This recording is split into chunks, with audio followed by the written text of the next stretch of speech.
rápidamente voy al encuentro de Nicolás Trota. Ustedes lo recordarán por haber sido ministro de Educación de la Nación. Él es abogado, es periodista, fue rector de la Universidad Metropolitana para la Educación y el Trabajo. Y hace poquito encontré que inauguraron, junto con otro conocido en nuestro programa, amigo en nuestro programa, el ex ministro y actual diputado Daniel Arroyo, Centro de Concertación y Desarrollo, una iniciativa federal. Vamos a preguntarle al doctor Trota de qué se trata esto y otros temas más. Nicolás, buen día, gracias por atendernos. ¿Qué tal, María? ¿Cómo estás? Muy buenos días. Bien, y gracias por tempranear. Total, hay tantos términos nuevos que podemos decirlo. Así es. Bueno. Gracias por el llamado y la posibilidad de conversar. No, por favor, un placer. Bueno, vamos a empezar por esto. ¿Qué los ha decidido, junto con también una persona conocida por mí, por ACEP, Carla Pitiot, y bueno, Daniel Arroyo, y en tu caso, para armar esto que es lo que Argentina necesita y que es tan difícil de lograr, políticas de Estado? Bueno, creo que la pandemia hizo todo mucho más evidente y complejizó también la realidad social y política que transitaba Argentina. Entonces, de una perspectiva federal, porque hay otros diputados de Formosa, San Juan, Tierra del Fuego, ministros de varios gobiernos provinciales, ¿no? Como Catamarca, La Rioja, Chubut, para mencionar algunos ejemplos, constituimos este espacio para poder incentivar la construcción, por un lado, de caminos comunes para dialogar no solo dentro de lo que puede ser una fuerza política, como es el Frente de Todos, sino también con otras expresiones políticas, pero también con actores sociales, empresariales, del sector de los trabajadores, para intentar acordar áreas donde son sensibles en el presente, pero también de cara al futuro, ¿no? Vinculado al modelo de desarrollo, a cómo enfrentamos ciertas problemáticas urgentes que se relacionan, por supuesto, a la inflación, que carcome la capacidad de compra del salario y tiene un impacto muy negativo en la familia, pero también a veces ciertas agendas que son muy incómodas para la política, como es la lucha contra el narcotráfico y el crimen organizado, ¿no? Que ahí también hay un enorme problema que sufre Rosario, que sufre Santa Fe, pero que también empiezan a verse signos de violencia de esas características en otras ciudades argentinas, y tiene que haber un abordaje, por un lado político, pero también académico, de toda esa construcción de propuestas técnicas de gobierno. Sí, yo humildemente, ¿no? Y perdón lo autorreferencial, pero yo me cansé de decir Rosario es Argentina, Santa Fe es Argentina en el tema narcotráfico, ¿no? Porque sabemos, y esto no lo digo yo, Juan Gabriel Tocatlián, que cada tanto, durante muchos años hemos conversado con él, siempre nos ha manifestado cómo actúan, y dice, donde se pone luces como las cucarachas, van hacia otros lados. Entonces, si focalizamos el tema acá, pero creemos que solamente es un problema de Santa Fe y de Rosario, y me parece que estamos perdiendo un tiempo precioso, ¿no?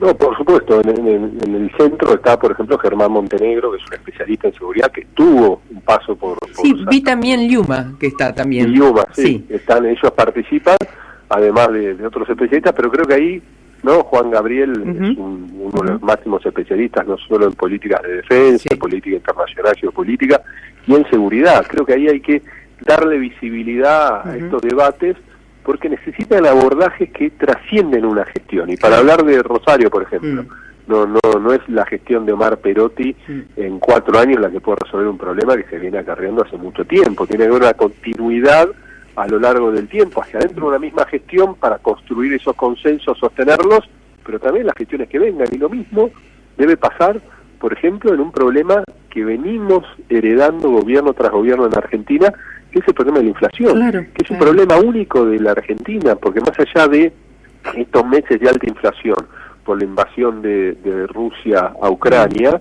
¿no? Ningún país de nuestra región tiene una inflación proyectada para este año de 70%, como nuestro centro también presentó el día jueves la inflación, que demuestra que estamos en un 30,4% de inflación en los primeros 5 meses del año. Entonces es una situación de mucha complejidad, que la inflación no nació en la gestión del presidente Fernández, porque recordemos que la gestión de Macri dejó la inflación más alta desde 1991, más del 50% en el 2019, y la gestión anterior de Cristina Kirchner, ¿no? Era una inflación que oscilaba entre el 22-23% y el 45%. Ahora, ustedes que además tienen especialistas en la materia para ir abordando y definiendo y intentando consensuar sobre lo por hacer, ¿cuál es el motivo por el cual Argentina es una rara avis en cuanto a la inflación? Bueno, ahí hay ciertos esquemas, ¿no?, que hablamos con los especialistas que se vinculan, ¿no? Por un lado, un esquema hoy, creemos nosotros, de ausencia frente a lo que es la invasión de Rusia a Ucrania, de ciertas medidas para contener, como han hecho otros países, ciertos precios relacionados principalmente a los alimentos, ¿no? Que es lo que más ha aumentado a lo largo de estos primeros 5 meses, ¿no? Y el fuerte aumento se empezó a ver además en el mes de marzo, ¿no? Tenemos alimentos que han tenido una inflación, dentro del capítulo de alimentos y bebidas, algunos alimentos han tenido una inflación de más del 80% en el año, ¿no? Con una media que hoy, si tomamos la inflación mayo 2022 con mayo 2021, estamos hablando de una inflación del 62%, o sea, tiene 15, 20, 25 puntos por arriba. Perdón, ¿recordás qué alimentos, por ejemplo, son de los básicos? No, los lácteos. Y pan y aceite son los que más han tenido aumento. Todos han tenido un aumento por arriba de la media, salvo frutas, que han tenido un aumento inferior a la inflación promedio, ¿no? Esta que fue del 62%. Entonces ahí hace falta un esquema de regulación, creemos nosotros, y también de concertar, ¿no? Porque también observamos ciertas declaraciones que fueron una humada que en un momento de tanta angustia no se puede llevar adelante por parte de el presidente de una tienda de supermercados, de una remarcación que no es que los supermercados son los únicos responsables de los precios, pero hay mucha simetría en Argentina y hace falta un abordaje de un Estado inteligente que promueva el desarrollo de los precios justos y no obstaculice ese modelo de crecimiento para que haya un equilibrio en toda la cadena, ¿no? En la producción, en la distribución, en la comercialización, con precios justos, porque también en muchos sectores de los alimentos hay fuertes desequilibrios entre lo que recibe el productor, que muchas veces es escaso, comparado con lo que es el precio final, y luego también la tensión que existe entre los precios internacionales y los precios locales, ¿no? En un momento donde ciertos granos, ciertos precios están muy arriba en términos internacionales, por supuesto es mucho más rentable exportar que proveer el mercado interno, y al no proveer el mercado interno también terminan creciendo los precios. Entonces, esto que muchas veces se dice, ¿cómo desacoplamos en un país que produce alimentos el costo de los alimentos en el mercado interno con el mercado externo? Bueno, ahí hace falta un esquema de concertación, de números claros, de perspectiva, de futuro, y por supuesto un desafío que tiene la Argentina es sostener un modelo de desarrollo, de crecimiento, también para generar mayor oferta frente a un mercado, ¿no?, que viene creciendo en proceso de recuperación en los últimos años, pero la inflación, después de la pandemia, pero la inflación termina pudiendo hackear ese esquema de crecimiento. Claro. El otro día me decía el responsable de Cáritas acá en Rosario, a propósito que de paso lo publicito, este fin de semana, como todos los segundos fines de semana de junio, Cáritas organiza la colecta para ayudar, ¿no? Y él me decía que, primero, a los comedores están yendo personas asalariadas en blanco. Bueno, tenemos 18% de los trabajadores registrados que están debajo de la línea de pobreza. O sea, no estamos hablando de la economía informal.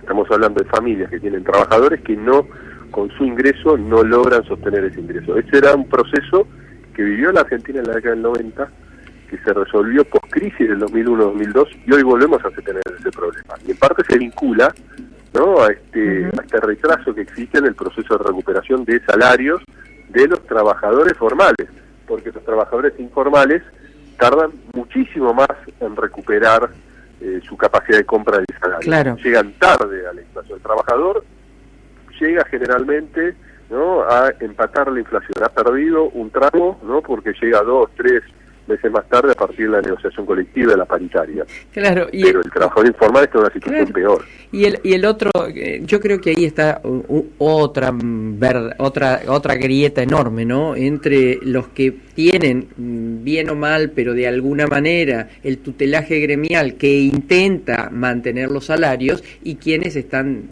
a la buena de Dios, ¿no? Fuera del sistema. Que eso también me parece que debiese ser un tema a abordar, ¿no? Bueno, que ese es otro de los temas que tenemos que discutir en Argentina, ¿no? Nosotros tenemos una informalidad que ha crecido, ¿no? Que es del 40% del sector del trabajo, y trabajadores en la informalidad que no son protegidos por la ley de contrato de trabajo. ¿No? Entonces ahí hay que hacer una discusión. ¿Qué marco de protección, de incentivación, ¿no? Para que tengan ese esquema de mejora de sus condiciones laborales, de su ingreso, de la seguridad del trabajo, podemos generar sin que sea un esquema de flexibilización laboral? Pero es una discusión cierta, porque la respuesta que tenemos hoy no es adecuada, ¿no? Y creo que inclusive con el impacto de las nuevas tecnologías no podemos tener trabajadores precarizados como muchas veces están. Ahora, ¿quiere decir que tenemos que aplicar la ley de contrato de trabajo?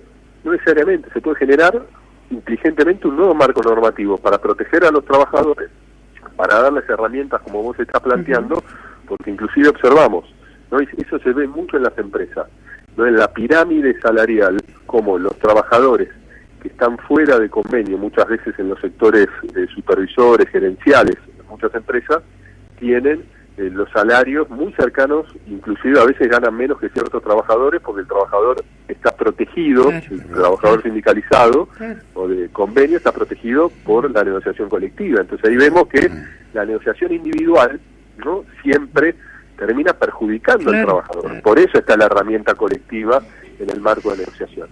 Nicolás Marcos Pereira lo saluda, pues. Haciendo una cuenta, son más de 2 millones de trabajadores los que, digamos, en blanco, que están debajo de la línea de la pobreza, teniendo en cuenta... Por eso es el 18% aproximadamente, ¿no? Un poco menos. Un poquito menos de 2 millones. Un poquito menos, claro. Y el otro ejemplo que me daba el padre Montes de Carita, me dice, en diciembre comprábamos el famoso, llamémosle bolsón, de 10 elementos que siempre ubican allí, ¿no? Hoy llegamos a 6 con un enorme esfuerzo. Bueno, en 6 meses. Es que la inflación, seamos conscientes, la inflación promedio en los primeros 5 meses ha sido 30,4. Claro. En los alimentos supera el 40%, entonces... Claro. Es justo el cálculo. No, claro. Y estamos hablando que algunos alimentos tuvieron un aumento de más del 90%, 80% en el año, salvo frutas que tuvieron un aumento inferior al 30%. Pero estamos hablando de la canasta promedio. Acá nosotros lo que medimos, hace 6 años que lo hacemos, es el ingreso de la canasta del sector trabajador.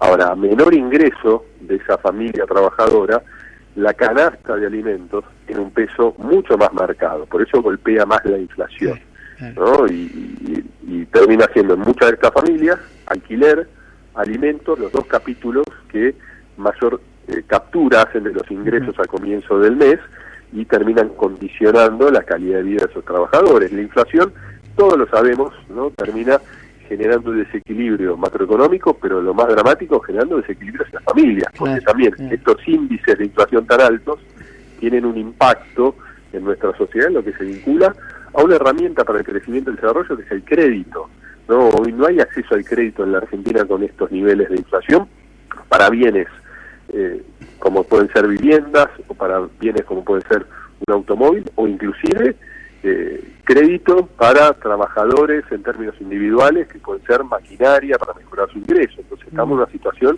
de mucha complejidad, más allá que hay números macroeconómicos en muchos sectores del trabajo muy positivos que hay que cuidar, pero vemos que se empieza a estrangular esa posibilidad de crecimiento a partir de otros problemas, y yo creo que uno de los componentes que hay que ponerle mucha atención es la inestabilidad política, que también es referencia el propio frente de gobierno. Eso genera incertidumbre. Iba hacia eso. También. Iba hacia eso, estamos hablando con el doctor Nicolás Trota, ex ministro de Educación.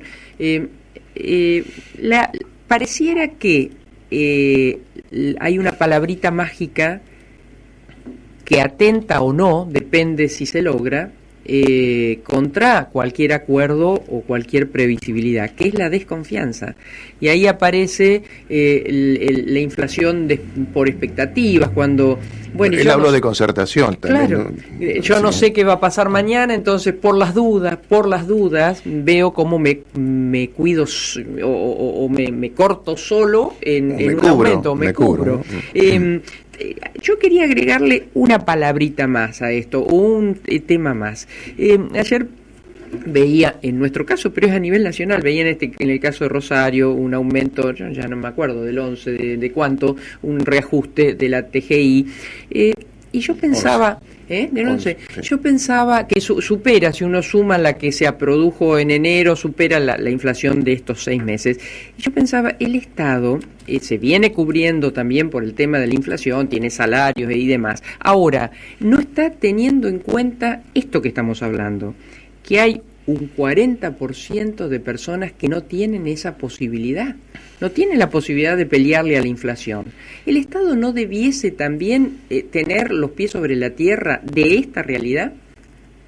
Bueno, todo lo vinculado a la reforma tributaria, son reformas de mucha complejidad, porque toda reforma tributaria puede generar un bache vinculado a los ingresos en el reacomodamiento, y tiene que ser pensada, creo yo, multipartidariamente, para que pueda sostenerse, y que permita también algo que se viene hablando mucho en Argentina, de que es difícil lograrlo, mayor presión sobre lo que tienen mayor renta, mayor ingreso, y menor presión sobre lo que tienen menos ingreso, ¿no? Y eso que ocurre en muchos países del mundo, inclusive en un tema que se ha hablado mucho a lo largo de los últimos tiempos en la Argentina, no se ha logrado todavía.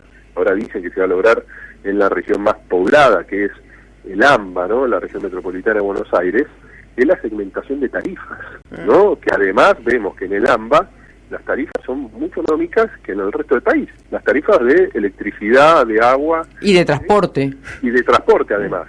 Entonces ahí vemos un desequilibrio muy marcado, que cuando tenemos tarifas subsidiadas, el subsidio lo paga el Estado, ¿no? Y tenemos sectores de ingresos medios y altos que pagan luz de todo el mes, lo mismo que pagan cuando salen a comer en pareja a un restaurante de la ciudad de Buenos Aires, ¿no? Entonces ahí vemos que hay un desequilibrio, ¿no? Ahora, a los sectores de menores ingresos, sí, creo yo, en Argentina, en Rosario o en la provincia de Jujuy, hay que ayudarlos con una tarifa subsidiada, con una tarifa accesible, como también deberíamos hacerlo en los sectores de la industria, que tenemos que darles ciertos beneficios para poder sostener la capacidad de producción y los precios justos de sus bienes. Bueno, todo eso demanda un Estado muy inteligente en su capacidad de intervención, para no obstaculizar el progreso, sino para romper los desequilibrios. Y eso es de lo más difícil que tiene el Estado para hacer en nuestro país, porque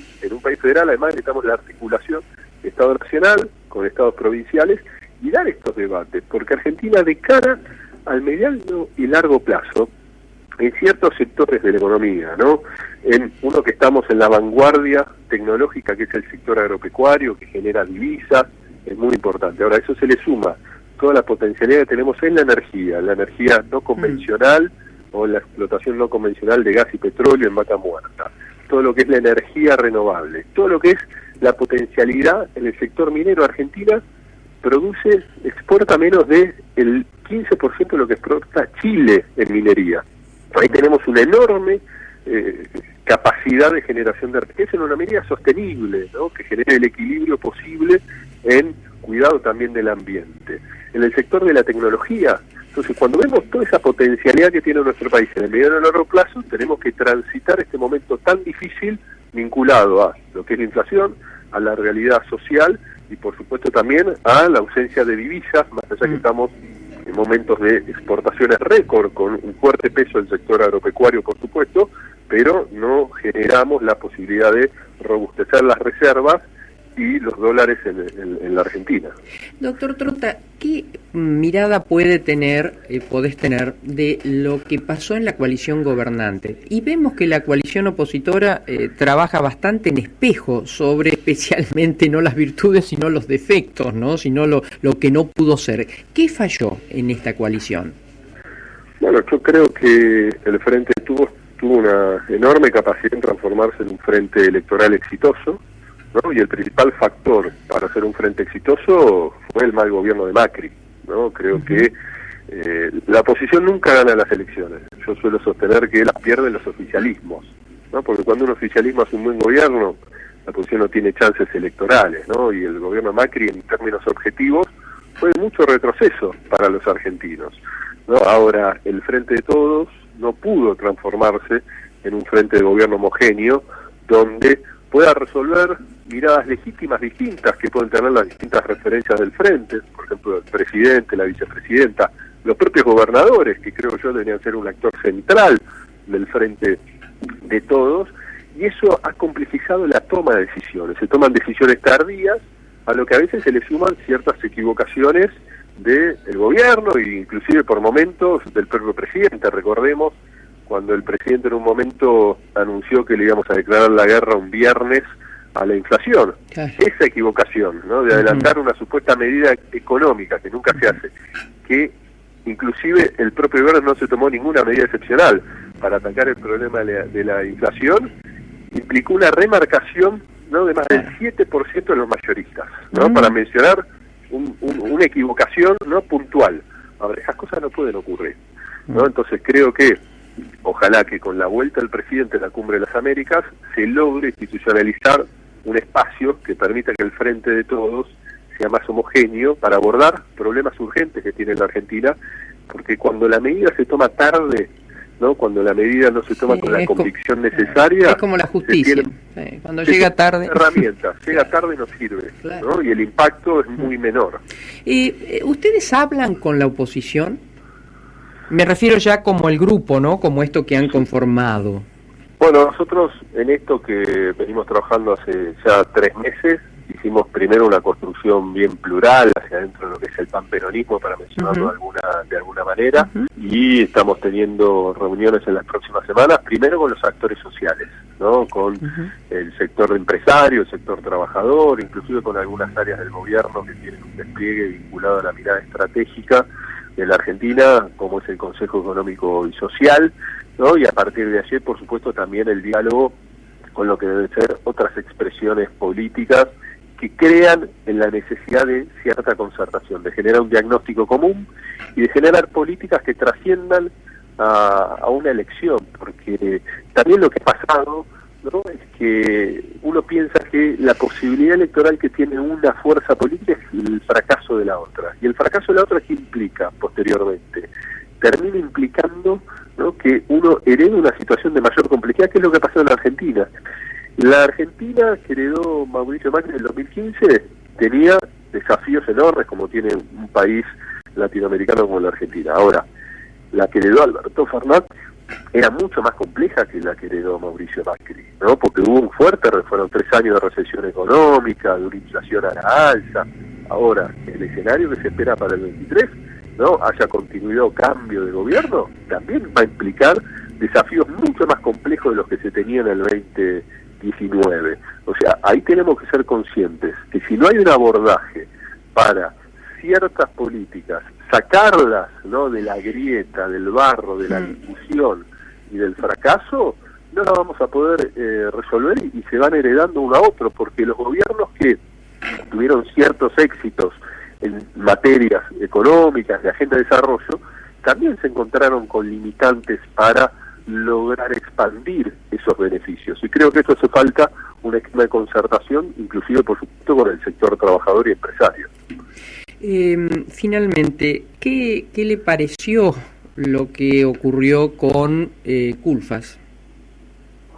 Bueno, yo a Matías conozco hace 25, yo diría así, casi 25 años, ¿no? Es una persona que yo valoro muchísimo, ¿no? Y que el trabajo que ha hecho Matías ha sido muy importante, ¿no? Y que si uno mira estos 2 años de gobierno, y uno tiene que resaltar algo que se logró hacer bien, ¿no? No es solo responsabilidad del ministro de Industria, o de Producción, sino de el despliegue de distintas medidas a nivel nacional, pero también a nivel provincial, ha sido la recuperación del sector industrial, ¿no? Que hoy ya no solo nos recuperamos de lo que fue la excepcionalidad de la pandemia en cuanto a trabajo industrial, sino que recuperamos ¿no? Los empleos, 160.000 empleos en el sector industrial que se perdieron en los 4 años de Macri, que fue el sector del trabajo que más sufrió esa gestión de gobierno.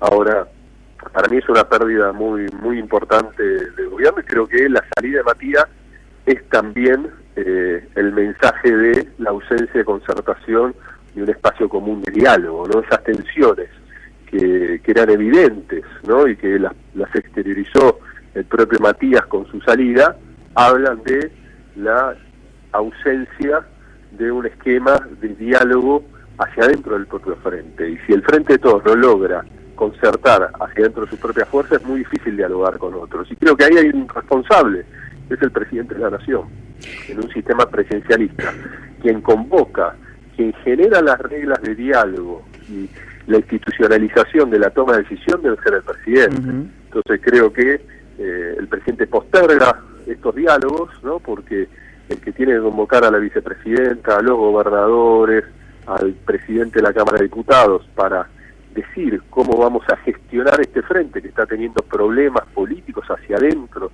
de la propia fuerza, es el presidente de la Nación. Un tema clave, la educación, y con esto no le robo más tiempo, no te robo más tiempo. ¿Con qué sabor te fuiste del Ministerio de Educación y este grupo, este lugar de encuentro, de concertación, de desarrollo, qué mirada tiene sobre la educación necesaria para Argentina? Bueno, primero con un fuerte agradecimiento a los docentes, a las familias, en 2 años que fueron muy difíciles y excepcionales, ¿no? Y de mucho esfuerzo de todos, ¿no? Y algo que marcamos nosotros en primer momento, cómo construíamos los consensos en el marco de la incertidumbre absoluta que era la pandemia, ¿no? Y ahí yo trabajé codo a codo con todas las provincias, muchas veces con discusiones y debates muy profundos, ¿no? Pero creo que la pandemia también posibilitó colocar en el centro de la escena lo que debe ser una política educativa tornadora, ¿no? Porque permitió visibilizar lo que a veces se intentaba esconder, que era la desigualdad que había en nuestro país y la desigualdad también en su dimensión educativa. ¿Qué creemos nosotros, y está parte de esta hoja de ruta que nosotros queremos considerar Argentina? Para una escuela transformadora, por un lado tenemos que ser conscientes que hay muchas políticas educativas que están fuera del ministerio, que se vinculan a la desigualdad, ¿no? Los países más desiguales son los países que se aprende peor y se aprende menos. Entonces tenemos que ser conscientes que lo que pasa en la cocina de nuestros hogares afecta a los aprendizajes en nuestras escuelas, ¿no? Pero más allá de esa dimensión que es central, ¿qué ocurre dentro de la escuela? Y yo creo que ahí hay 3 componentes centrales que tenemos que abordar también con una mirada que trasciende una fuerza política y que algunos se venían transitando en la Argentina y se interrumpieron en distintos momentos. Uno es el financiamiento prioritario, ¿no? Una nueva ley de financiamiento educativo que comprometa a nación y provincias en esa inversión estratégica en educación para mayor infraestructura, mejor salario docente, mejor formación de nuestros maestros, que es el otro componente, ¿no? Si nosotros queremos mejorar la calidad educativa, tenemos que generar nuevos derechos y nuevas obligaciones. Una carrera docente inicial de absoluta calidad de nuestros maestros, pero que también sea el reflejo de un salario que reconozca esa formación inicial, pero también a lo largo de toda su carrera, ¿no? Y eso es una discusión que también demanda enfrentar las profundas asimetrías en la calidad educativa que tiene la Argentina, ¿no? Y finalmente, todo lo relacionado al uso de la tecnología dentro del aula, ¿no? Nosotros relanzamos un programa que denominamos Juana Manso, que era el Conectar Igualdad que se había abandonado, todo, por supuesto, 10 años después, con una agenda nueva de producción de contenido, distribución de dispositivos, de conectividad gratuita, que permita también que la tecnología, con un Estado que distribuye dispositivos y garantiza conectividad gratuita, permite, entre otros aspectos, por ejemplo, una jornada extendida tecnológica, ¿no? Que los chicos no solo estudien en la escuela, sino también sumar más horas de estudio en el hogar con esa computadora que entrega el Estado. Bueno, eso nos va a permitir ir mejorando los indicadores educativos con escolarización temprana, que es fundamental en un país desigual, la sala de 3 obligatoria, y tenemos que transformar nuestra escuela secundaria para ciudadanos del siglo XXI, que hoy no lo estamos logrando, y eso demanda una profunda transformación de la escuela, vinculada al mundo del trabajo, ¿no? Y a los saberes que necesitan los chicos y chicas de este siglo. Nicolás, muchísimas gracias. Un placer haber conversado con vos esta mañana. Muchas gracias a ustedes por el tiempo. No, por favor. Conversamos con el doctor Nicolás Trota.